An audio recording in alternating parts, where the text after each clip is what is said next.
अस्सलामु अलैकुम वरहमतुल्लाह। नाज़रीन, एक छोटी सी कहानी सुना दूं, फिर उसके बाद हम इस कहानी पर तबसरा करेंगे। एक मस्जिद के सामने शराब खाना खुला।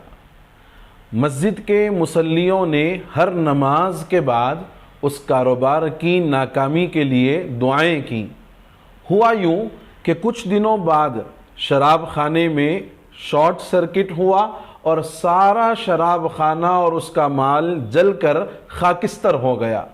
शराब खाने के मालिक ने मुकदमा दर्ज करवाया मुसल्लियान मस्जिद और इमाम मस्जिद के खिलाफ, और उसने ये दावा किया कि मेरी दुकान पर जो आग लगी है और मेरा जो नुकसान हुआ है वो इन नमाजियों और इमाम मस्जिद की दुआओं की वजह से हुआ है।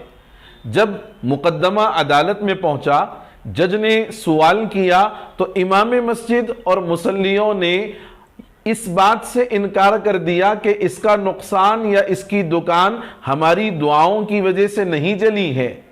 और इधर शराब खाने का मालिक कहता है कि मेरी दुकान इनकी दुआओं से और इनके बार बार मेरे कारोबार की नाकामी की दुआओं की वजह से जलकर खाकिस्तर हो गई है।